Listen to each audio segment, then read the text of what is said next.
السلام علیکم ورحمۃ اللہ وبرکاتہ۔ نحمدہ ونستعینہ ونصلی علی رسولہ الکریم۔ اعوذ باللہ من الشیطان الرجیم، بسم اللہ الرحمن الرحیم۔ فویل للمصلین الذین هم عن صلاتهم ساہون۔ صدق اللہ العظیم وصدقنا ذلک من الشاہدین والشاکرین، الحمد للہ رب العالمین۔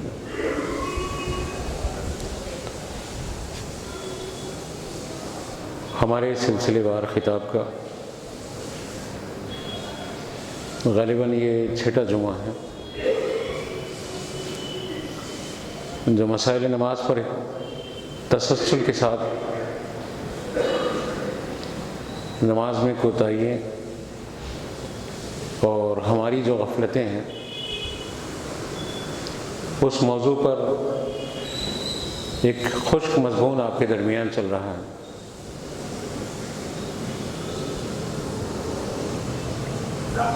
مضمون تیز و ترار تقریر نہیں ہے، جذباتی عنوان نہیں ہے، اس لیے کہ ایک تفہیمی اور درس کی نشست کی طرح یہ سلسلہ جاری ہے کہ نماز میں عموماً جو کوتاہیاں ہوتی ہیں، جس کی بیشتر کیفیتیں آپ پچھلے 6 خطابات میں سن چکے ہیں، آج ہم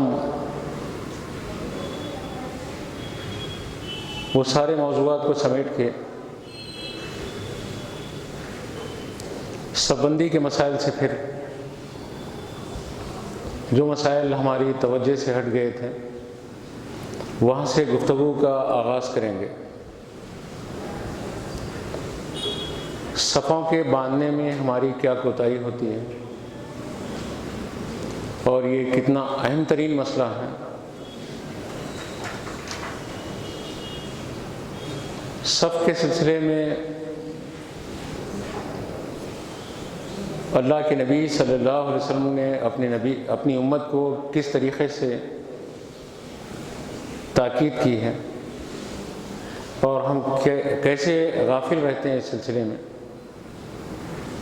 اس پہ تھوڑی سی توجہ چاہیے۔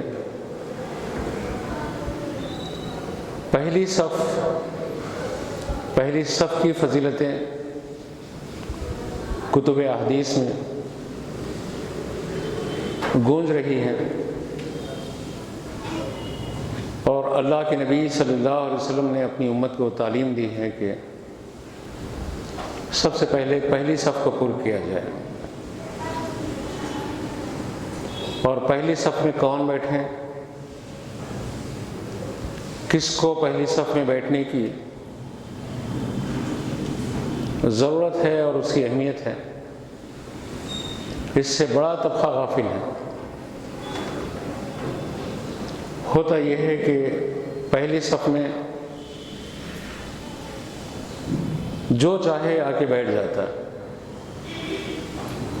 بہتر یہ ہے کہ امام کے بالکل قریبی جو لوگ رہیں وہ اہل علم رہیں، مسائل شریعت سے واقف رہیں، ان کے سینے میں قرآن حکیم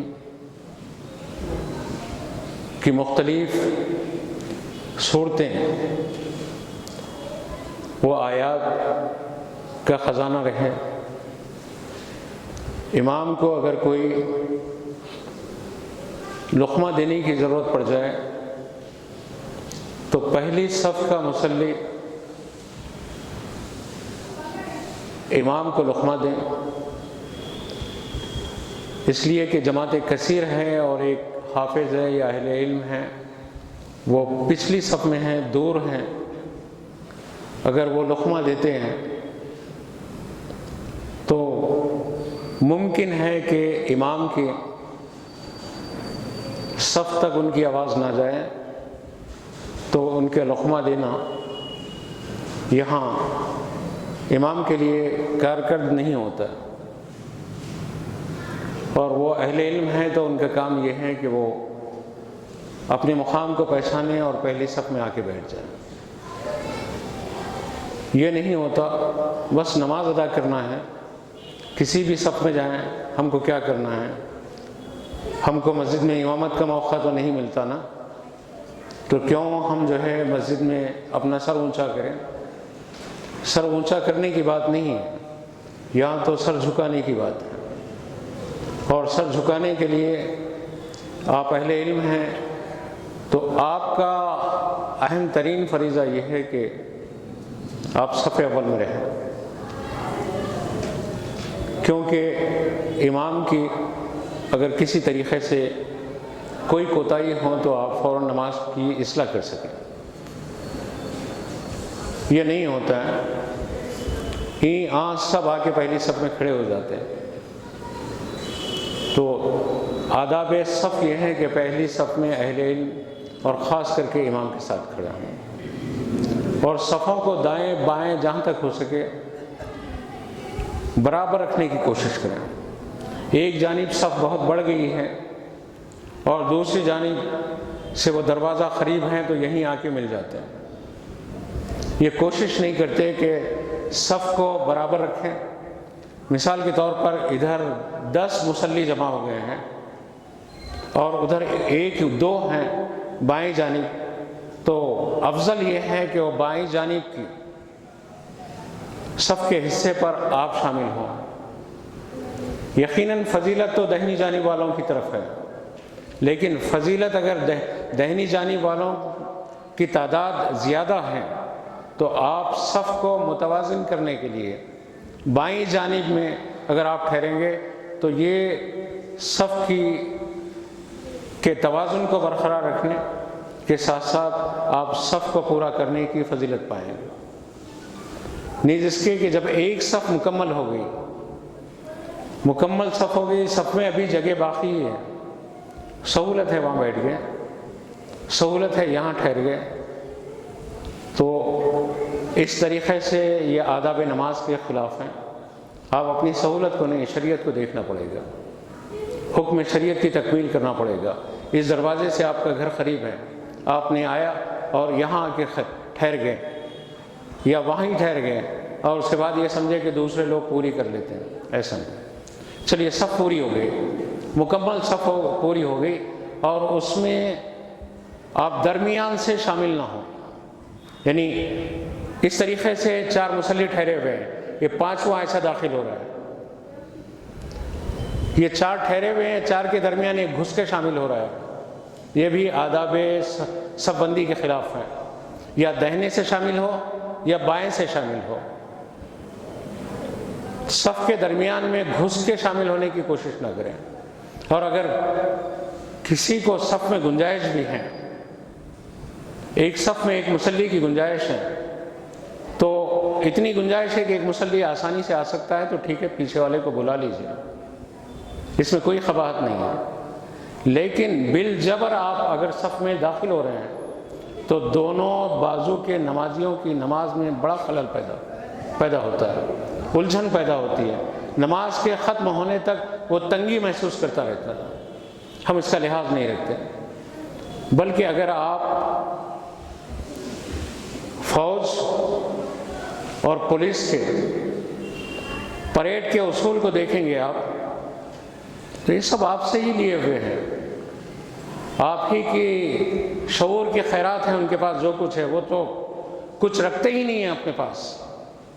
لیکن طریقہ کیا ہے، پریڈ میں فوج یا پولیس کے ایک سپاہی داخل ہوتا ہے تو کیسے داخل ہوتا ہے؟ درمیان سے داخل ہو ہی نہیں سکتا، اور درمیان سے داخل ہوگا تو اس کا جو کپتان ہے اس کو سزا دیتا ہے، اس کو کوشش کرنا پڑتا ہے کہ یا تو دہنے سے ملے، اور نہیں صرف دہنے سے ہی ملتا ہے، یہاں شریعت میں گنجائش ہے کہ آپ دہنے اور بائیں سے صف کو پورا کریں، پیرلل رکھیں، درمیان سے ملنے کی کوشش نہ کریں، اور صفوں کو جہاں تک ہو سکے، جتنا ہو سکے اپنے کندھوں سے کندھوں کو ملا کے رکھیں۔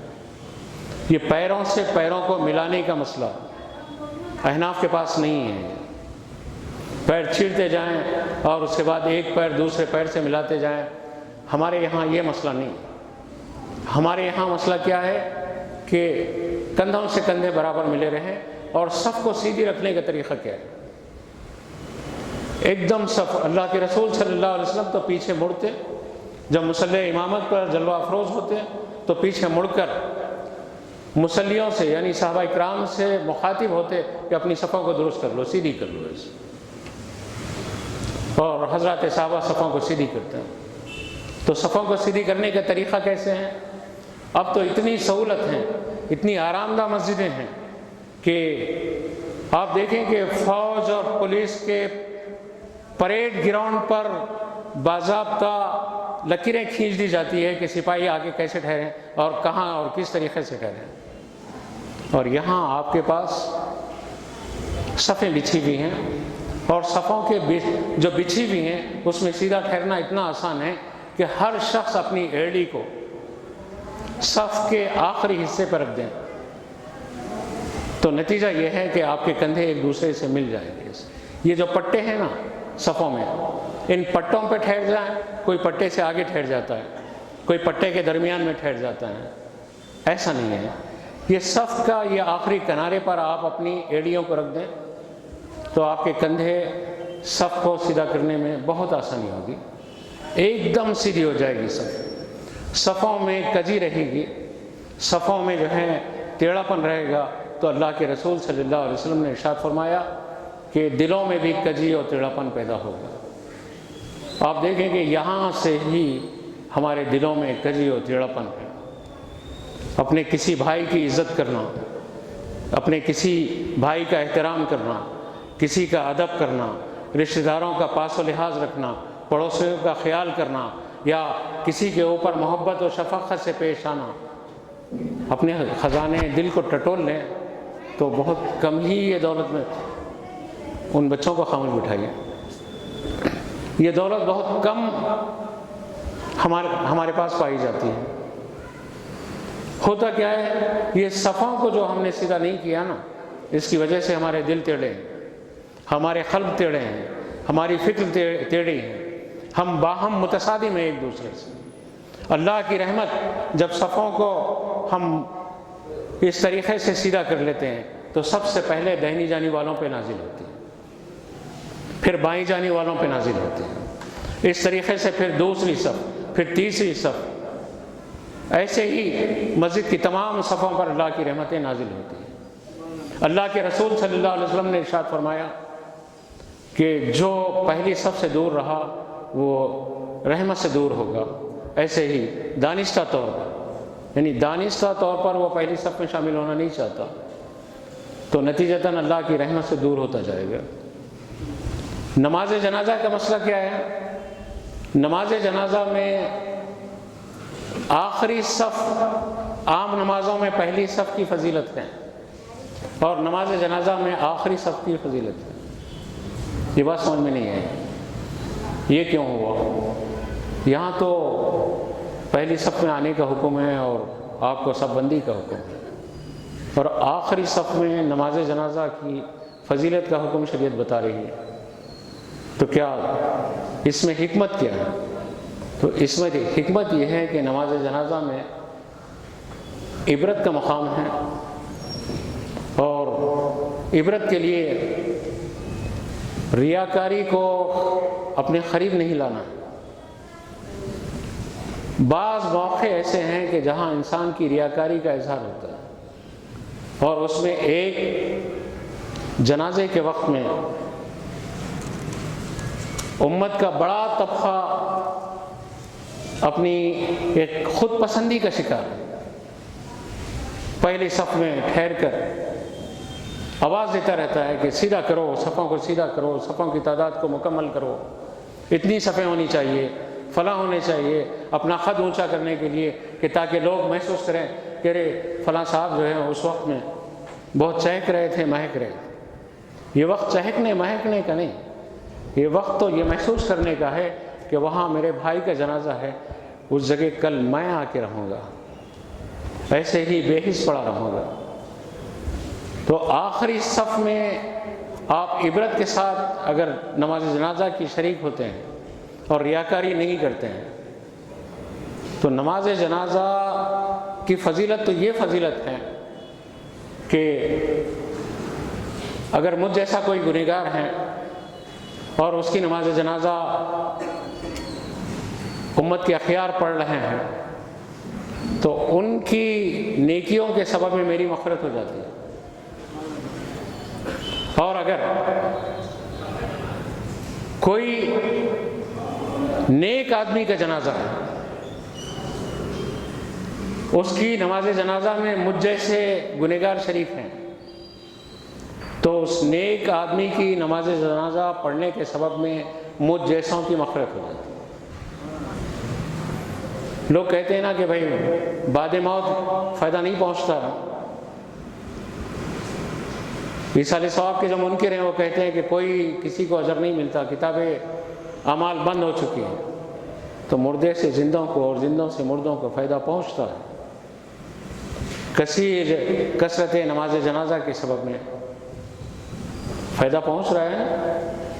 اللہ کے رسول صلی اللہ علیہ وسلم نے فرمایا، ایک حدیث پاک ہے، ابن ماجہ کی حدیث ہے، کہ جس کی نماز جنازہ میں 100 آدمی شریک ہو جائیں اس کی مغفرت ہو جاتی ہے. بعد میں ارشاد ہوا کہ جو 40 شریک ہو جائیں اس کی نماز جنازہ میں اس کی مغفرت ہو جاتی ہے. پھر رحمت العالمین نے اپنے کرم کے خزانے سے امت کو یہ خیرات عطا کر دی کہ 3 اشخاص جس کی نماز جنازہ میں شریک ہو جائیں اس کی مغفرت ہو جاتی ہے. یعنی 3 صفیں جس کی نماز جنازہ میں شریک ہو جائیں اس کی مغفرت ہو جائے. 3 اشخاص نہیں، 3 صفیں جس کی نماز جنازہ میں شریک ہو جائیں اس کی مغفرت ہو جائے. تو آپ دیکھیں کہ صفوں کے باندھنے کے سلسلے میں اب نماز جنازہ کی صفوں کے لیے ایک تکرار ہوتی ہے. 9 بناؤ، 7 بناؤ، 5 بناؤ، 11 بناؤ، طاق بناؤ. مجمع کثیر ہیں تو اب صفوں کو گننے کا کوئی مقصد ہی نہیں ہے. طاق صفیں کتنا کو گنتے رہیں گے آپ؟ چلو مسجد میں کثیر مجمع ہو گیا ہے تو اب یہ چیخ رہا ہے یہاں سے ٹھہر کے، نہیں 10 بنا دو، 11 بنا دو، وہ 11 بنا دو، 13 بنا دو، 15 بنا دو. میرے بھائی 15 ہو گئے، 16، 17 جو کچھ بھی ہیں، کثیر مجمع ہے. اب صفیں گننے کا وقت نہیں ہے. تو اس موقع پر آپ صفوں کے سلسلے میں یہ باتوں کو ذہن میں رکھیں. اب رہی بات کہ نماز کے شروع کرنے کا طریقہ، بہت توجہ سے خاص اس مسئلے کو سنیں کہ اہل علم کشمیر کے کچھ علماء یہاں موجود ہیں، میں ان کے سامنے اس بات کا اظہار کر رہا ہوں.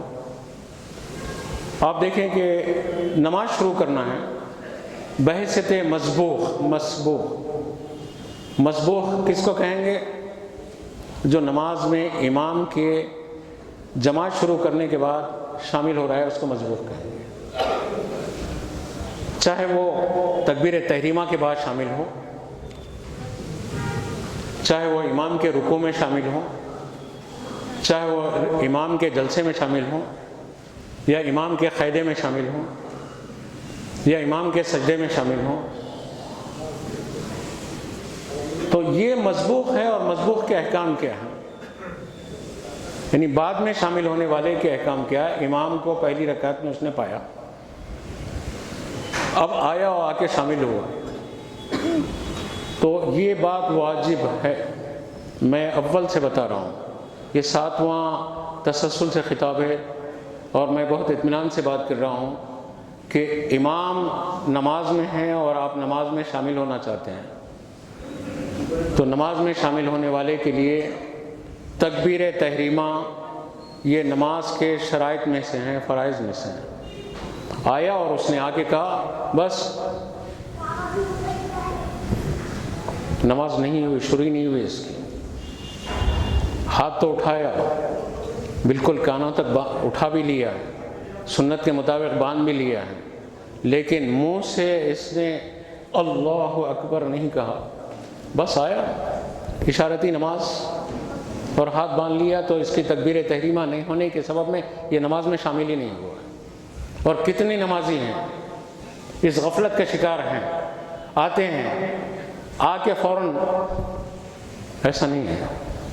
اگر وہ گونگا نہیں ہے، مسبوق گونگا نہیں ہے، بہرا نہیں ہے، تو اس پر یہ لازم ہے اللہ اکبر اتنی آواز میں کہہ لے کہ اس کے کان اس کی آواز کو سنیں، اس کے الفاظ بنے، اس کے ہونٹ سے الفاظ بن کر آواز خود اس کے کان تک سن سکے، اتنی آواز نکلنا نماز میں شامل ہونے والے مسبوق کے اوپر یہ واجب ہے، ورنہ نماز نہیں ہوگی اس سے۔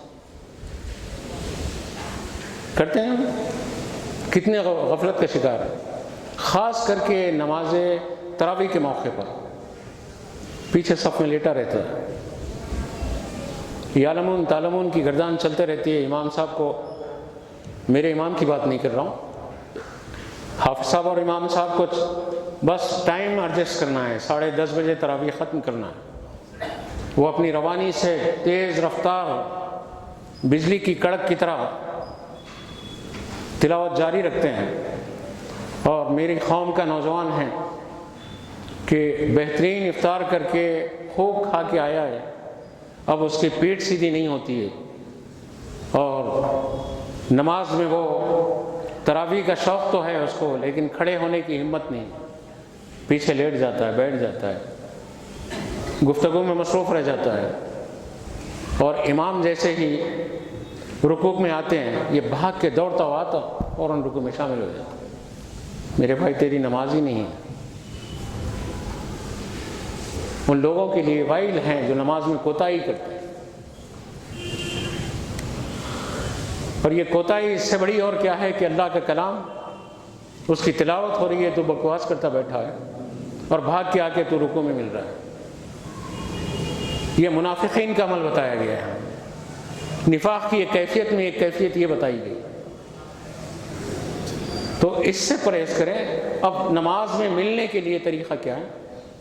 امام کو آپ نے پایا پہلی رکعت، دوسری میں، تیسری میں، یا چوتھی میں، یا رکوع میں، یا قاعدے میں، جلسے میں، سجدے میں، تو طریقہ کار یہ ہے کہ آپ صف میں آ کے نیت بانے اطمینان سے باوقار انداز میں اللہ اکبر تکبیر تحریمہ، ہاتھ باندھنا ضروری نہیں ہے۔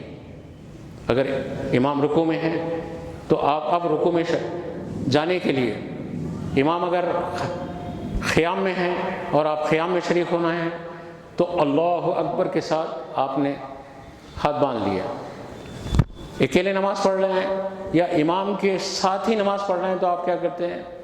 امام نے جب تکبیر تحریمہ کہا آپ اور امام سب مل کر ثنا پڑھتے ہیں، لیکن مسبوق کو اب یہاں پر ثنا کی ضرورت نہیں، آپ ثنا پڑھنا نہیں ہے، آپ نے ہاتھ کو باندھا، ہاتھ کو بلند کیا اور اللہ اکبر کے ساتھ باندھ لیا۔ امام قرأت کر رہے ہیں تو آپ ان کی قرأت کو اطمینان سے سن لیں۔ اگر وہ ظہر اور عصر کی نماز ہیں تو تب بھی آپ ثنا نہیں پڑھیں گے، صرف خاموش رہیں گے امام کے پیچھے۔ اگر آپ نے امام کو رکوع میں پایا تو رکوع میں پایا تو آپ آئے بحیثیت مسبوق شریک جماعت ہوئے، اللہ اکبر کے ساتھ آپ نے ہاتھوں کو بلند کیا، تو اب اس کے بعد رکوع میں شامل ہونے کے لیے ہاتھ باندھ کے پھر اللہ اکبر کہہ کے رکوع میں جانا ضروری نہیں، ایسا نہیں ہے۔ ایک اللہ اکبر آپ نے تکبیر تحریمہ کے لیے کہی اور کم از کم اتنی دیر آپ نے قیام کیا، سبحان اللہ کہنے کی مقدار وقت تک آپ نے قیام کیا، اللہ اکبر یہ کہتے ہوئے آپ جو ہیں دوسری بار اللہ اکبر کہتے ہوئے رکوع میں جانا ہے۔ ایک ہی اللہ اکبر کے ساتھ رکوع میں گئے، اب نماز نہیں ہے، مفسدات نماز، جھکی حالت میں آپ بھاگ کے آئے اور آ کے رکوع چلے جاتا ہے، اللہ اکبر، قیام ہی نہیں کیا آپ نے، نماز نہیں ہوئی آپ کی۔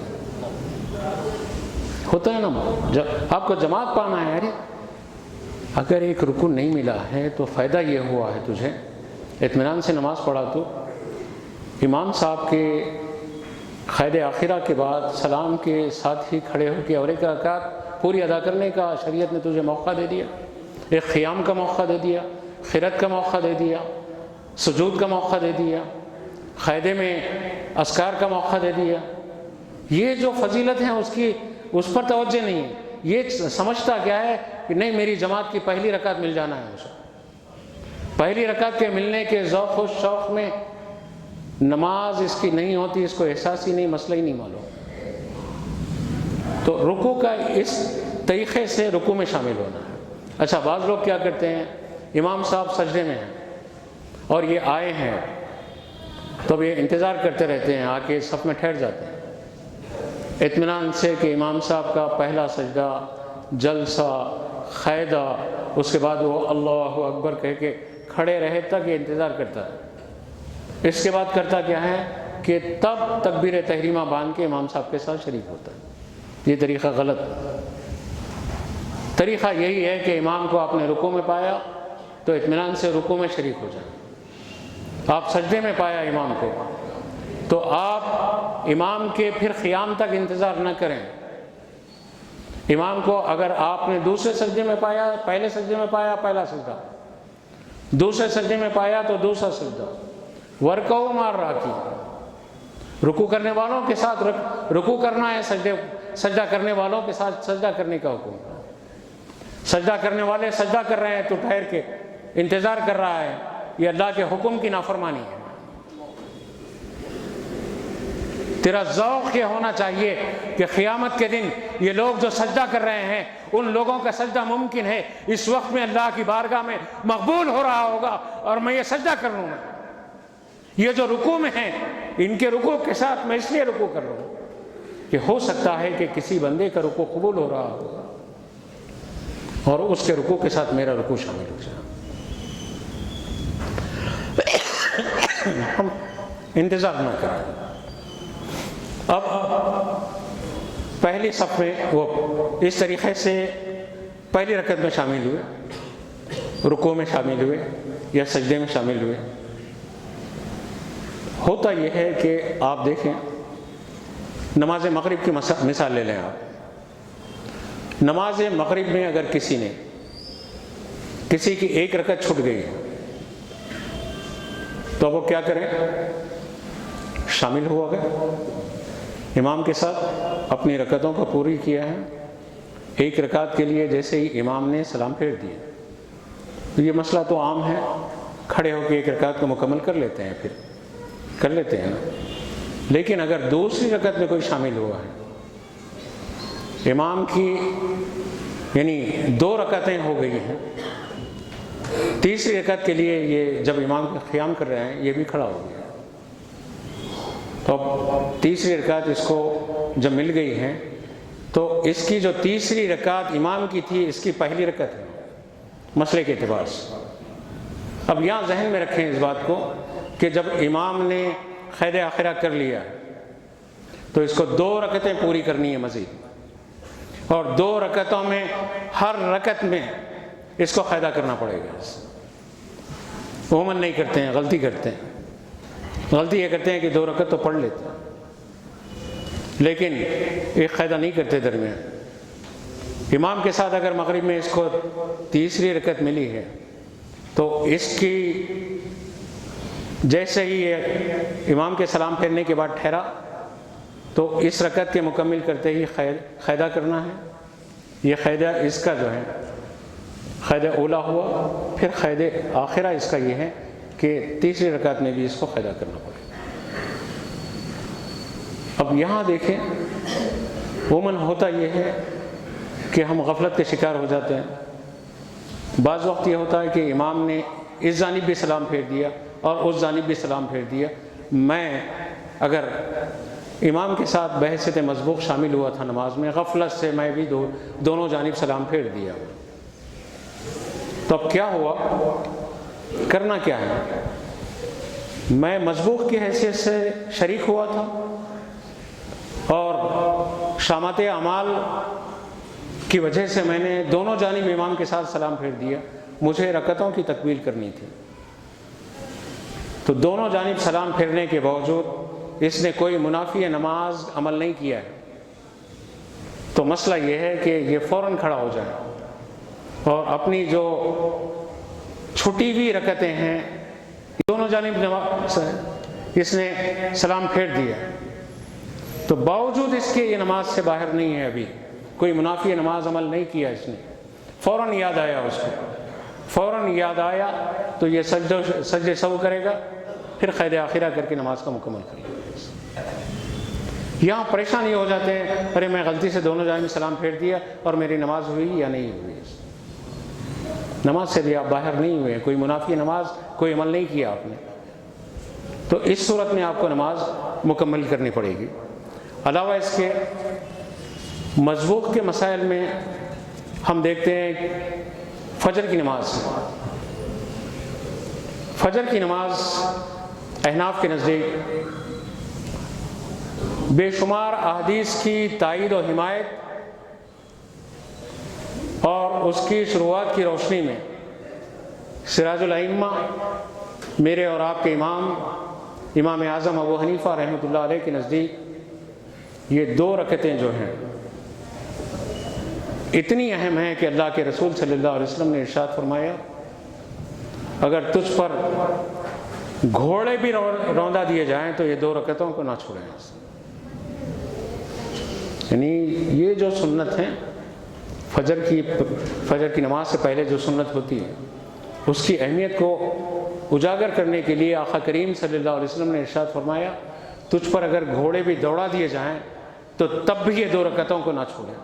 تصور کی آنکھ سے دیکھیں کہ گھوڑے کے دوڑانے کی اوپر سے جو اذیت ہوتی ہے، وہ اذیت ہیچ ہے، کوئی حیثیت ہی نہیں رکھتی۔ یہ جو نماز کی لذت ہے، اس کی اہمیت ہے، اس کی افادیت ہے، اس کی افضلیت ہے، اس کی جو خصوصیت ہے، اس کی جو اللہ کے نزدیک مقبولیت ہے کہ بندے کی سب سے پہلی نماز نیند سے اٹھنے کے بعد وہ فجر کی 2 سنتیں ہیں، اس کی جو تہجد اگر نہیں پڑھتا ہے تو اس کی یہ 2 سنتیں اتنی اہم ترین ہیں کہ ایسی تکلیف کو بھی وہ حیج سمجھے، لیکن ان 2 نمازوں کو نہ چھوڑے، 2 رکعتوں کو نہ چھوڑے۔ اب یہ 2 رکعت نماز ادا ہو رہی ہے، تو طریقہ کیا ہے کہ امام اگر شروع کر لیے ہیں، آپ فجر میں آئے، کوشش یہ کریں کہ فجر کی جو جماعت کی 2 رکعتیں ہیں اس کو اس سنت رکعتوں سے آپ منسلک رکھیں، مضبوط رکھیں۔ آپ یہ کوشش کریں کہ امام کے تکبیر تحریمہ کے ساتھ آپ وہ سنت ادا کر کے امام کے تکبیر تحریمہ کے ساتھ آپ کی روزانہ فجر ادا ہو۔ ٹھیک ہے، انسانی کوتاہی ہے، تاخیر سے آگے ہیں، تو امام کو آپ نے پہلی رکعت میں پایا یا دوسری رکعت میں پایا، اس کیفیت میں پایا کہ آپ کو اطمینان ہے کہ امام صاحب آپ 2 رکعتیں فجر کی ادا کر سکتے ہیں، تب تک ان کی نماز ختم نہیں ہوگی، تو آپ مسجد میں تاخیر سے آئے ہیں تو فجر کی 2 رکعتیں آپ ایک طرف جا کے پڑھ لیں پہلے، اس کے بعد امام کے ساتھ شریک ہوں۔ لیکن دوسری نمازوں کے لیے مسئلہ یہ نہیں، مسجد میں جماعت ہو رہی ہے اور آپ نے کوئی 4 رکعت والی نماز شروع کر لی، جیسے ظہر کی 4 رکعت سنت موقدہ آپ نے شروع کر لی تھی اور امام جماعت شروع کر لیے، تو آپ کو کیا کرنا ہے؟ کیا وہ 4 رکعت مکمل کر کے آپ جماعت میں شریک ہونا ہے؟ تو ایسا نہیں ہے۔ مسئلہ یہ ہے کہ اگر آپ 2 رکعت نماز مکمل کر لیے ہیں، ایک قاعدہ بھی کر لیے ہیں، تو اب قاعدے میں جا کر ہی یا 2 رکعت مکمل کر کے ہی آپ کو نماز توڑ کر جماعت کے امام کے ساتھ جماعت میں شامل ہونا، ایسا نہیں ہے۔ اگر آپ نے 1 رکعت بھی مکمل کر لی ہے تو تب بھی امام اگر جماعت شروع ہو چکی ہے تو آپ کو وہ 4 رکعت جو آپ نے سنت موقدہ کی نیت سے کھڑے ہو کر شروع کی تھی، ٹھہرے ہی آپ سلام پھیر کے شریک جماعت ہو جائیں۔ اب رہی بات جو 4 رکعت چھوٹ گئی تھی، وہ چھوٹ جانے کا مطلب یہ نہیں ہے کہ وہ چھوٹ گئی ہے، یا آپ ایسے وقت میں مسجد میں داخل ہوئے ہیں کہ امام صاحب ظہر پڑھا رہے ہیں تو سنت موقدہ مجھے ادا کرنا ہے، ایسا نہیں، آپ جماعت میں شامل ہو جائیں۔ لیکن جو 4 رکعت نماز سنت موقدہ چھوٹی تھی آپ کی، اس کو ادا کرنے کے لیے امام صاحب کے ساتھ جب آپ نے ظہر کو مکمل کر لیا، ظہر مکمل کر لینے کے بعد اب سنتوں کے ادا کرنے کا طریقہ یہ ہے، بات ختم کر رہا ہوں میں، وقت ہو گیا ہے، یہاں بات ختم کر لیں گے، اس مسئلے کو ذہن میں رکھ لیں کہ ظہر کی نماز آپ نے امام کے ساتھ جماعت سے ادا کر لی، اب آپ کو سنتیں ادا کرنی ہیں۔ پہلے کی 4 رکعت آپ ادا نہیں کیے تھے، تو امام کے جماعت کے ساتھ نماز پڑھنے کے بعد پہلے آپ کیا کریں گے؟ 2 رکعت سنت موقدہ جو ہمیشہ ادا کرتے ہیں آپ، یہ 4 رکعت سنت موقدہ جو پہلے ہمیشہ ادا کرتے تھے اس کو مؤخر کریں گے، اس کو مؤخر کر کے فرض نماز کے ساتھ ہی، امام کی فرض نماز کے ساتھ آپ نیت کریں گے میں 2 رکعت سنت موقدہ ادا کرتا ہوں، جو 4 پہلے کی چھوٹ گئی تھی یہ 2 رکعت کے بعد ادا کریں گے آپ، لیکن ادا کرنا واجب ہے۔ چھوٹنے کا مطلب یہ نہیں ہے کہ چھوڑ دی گئی، معاف کر دی گئی۔ اب سنت موقدہ کے تارکوں کا یہ مسئلہ 1 سیکنڈ میں سن لیں، جو مسجد چھوڑ کے بھاگتے ہیں، فجر میں بھاگ رہے، ظہر میں بھاگ رہے ہیں، فجر میں نہیں ظہر میں بھاگ رہے ہیں، بس آتے ہیں جماعت میں شریک ہوتے ہیں، نماز پڑھ کے بھاگ جاتے ہیں، آتے ہیں مغرب میں شریک ہوتے ہیں،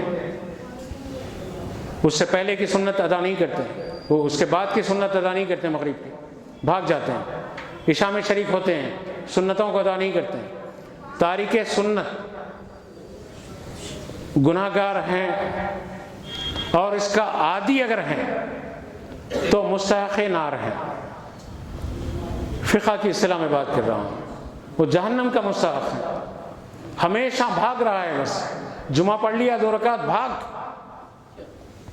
جو سنتیں ہیں اس کی توجہ ہی نہیں۔ آپ دیکھیں ابھی اسی محفل میں دیکھ لیں، آپ اتنا سننے کے بعد بھی کس کس کے دل پر مہر لگی ہوئی ہے، اندازہ لگا لیں کس کے دل پر یہ بات اندر داخل نہیں ہوتی، وہ خود سوچ لیں کہ کوئی اتنا اشد ضروری کام ہے تیرا کہ جہنم میں جانے سے زیادہ، اپنے آپ کو جو ہے آگ میں جھونکنے سے زیادہ آسان سمجھ رہا ہے کہ نماز چھوڑ کے بھاگ جا رہا ہے، جمعہ ہوتی بھاگ نکل کے بھاگ رہا ہے۔ ارے اطمینان سے کم از کم سنتوں کو ادا کر کے نکل جائے، کیا معلوم کہ یہ جمعہ یہاں ہے، آنے والا جمعہ ممکن ہے کہ میرا خبر کے کسی گوشے میں تنہائی میں رہے گا، کہ نہیں ہوا، نہیں ہوتا ہے، نہیں ہو رہا ہے، نہیں ہو سکتا، سب ممکن۔ تو الغرض یہ کہ ان مسائل کی تفہیم میں اگر کسی کو کوئی تردد ہے تو میں کوشش کروں گا کہ ان کو مجھ سے راست بات کریں مل کے، تو میں ان کو سمجھانے کی کوشش کروں گا۔ حاصل کلام یہ ہے کہ کشمیر سے یہ 3 نوجوان علماء آئے ہوئے ہیں، یہ اہل علم ہیں، اور یہ لوگ کشمیر میں کوئی مدرسے کے تعاون کی اپیل کے لیے آئے ہیں۔ کشمیر کے حالات تو آپ جانتے ہیں، بلکہ کشمیر پر منہ کھولنا بھی ہمارے لیے، ہم یہ سمجھتے ہیں کہ گناہ ہو گیا ہے، فرقہ پرستوں کو ہم نے پورا موقع دے دیا ہے، جو چاہے کرے۔ ملت اسلامیہ کشمیر میں چلتی پھرتی جو ہے موت کی تصویر بنی ہوئی ہے۔ قوم کے یہ بچے اگر کشمیر سے نکل کے یہاں تک کسی مدرسے کے تعاون کے لیے آئے ہیں تو یہ ہم پر ذمہ داری ہیں۔ یہ بچے اپنی ماؤں کی، بہنوں کی عزتوں کی حفاظت کے لیے دینی مدرسے چلانا چاہتے ہیں۔ کشمیر میں میری ماں اور بہنوں کے ساتھ جو ظلم ہے وہ آپ کا سوشل میڈیا اس کو روکتا ہے، آپ کی حکومت روکتی ہے۔ 370 کے بعد جو حالات کشمیر میں بنے، اس وقت میں بات ختم کر رہا ہوں، میں حج میں تھا اور کشمیری بھائیوں کے ساتھ ہم حرم شریف سے نکل کر عزیزیہ کی طرف لوٹ کے آ رہے تھے۔ 370 کے نفاذ کی جیسے ہی سوشل میڈیا پر اطلاعات آئی تو کشمیری بھائیوں کا جو جتھا تھا ہماری بس میں بکا کرنے لگا، چیخ و پکار کرنے لگا۔ ہم نے پوچھا کیا ہوا، تو کشمیر آگ کے دہانے پہ جب پہنچ گیا، ہمارے حقوق سلب کر لیے گئے، ہم نے حرم شریف کی اس سرزمین پر اپنے رباط کی طرف واپس آتے آتے اللہ کی بارگاہ میں چیخیں مار مار کے روئے۔ تو میرے بھائیو، ان لوگوں کی مدد کرو۔ یہ لوگ دہشت پسندی کے لیے نہیں، یہ لوگ رسول اللہ کے دین کے لیے اپنے گھروں کو، اپنی بچیوں کو، اپنی ماں کو، بہنوں کو، بیٹیوں کو چھوڑ کر آپ کے تعاون کے لیے آئے ہیں۔ بھرپور تعاون کرو ان بچوں کا، تاکہ جو ہے آپ کا یہ تعاون ان کے اخلاقی اقدار کو باقی رکھنے میں معاون و مددگار رہے۔ آخری بات یہ ہے کہ قوم کی بچیاں، میں گزشتہ جمعہ بھی آپ سے عرض کیا تھا، 2 منٹ کی دعا ہے۔ کوئی اہل دل اپنے پہلے دل کو سمیٹ لے ہو، وہ تصور میں اللہ کے رسول صلی اللہ علیہ وسلم پہ ایک بار درود بھیج لیں۔ جمعہ ہے، ہم سب ایک بار درود بھیجیں اپنے آقا پر صلی اللہ علیہ نبی المی صلی اللہ علیہ وسلم۔ مسجد میں آنے کے بعد کسی نے مجھے اپنی بیٹی کا درد سنایا، میں کانپ گیا۔ کچھ دیر تک تو میں سوچتا رہا کہ تقریر کا موضوع کیا کروں میں۔ قوم کی بیٹیاں ستائی جا رہی ہیں، آپ کے پاس بھی بہن کے روپ میں، بیٹی کے روپ میں گھروں میں ہیں نا بچیاں۔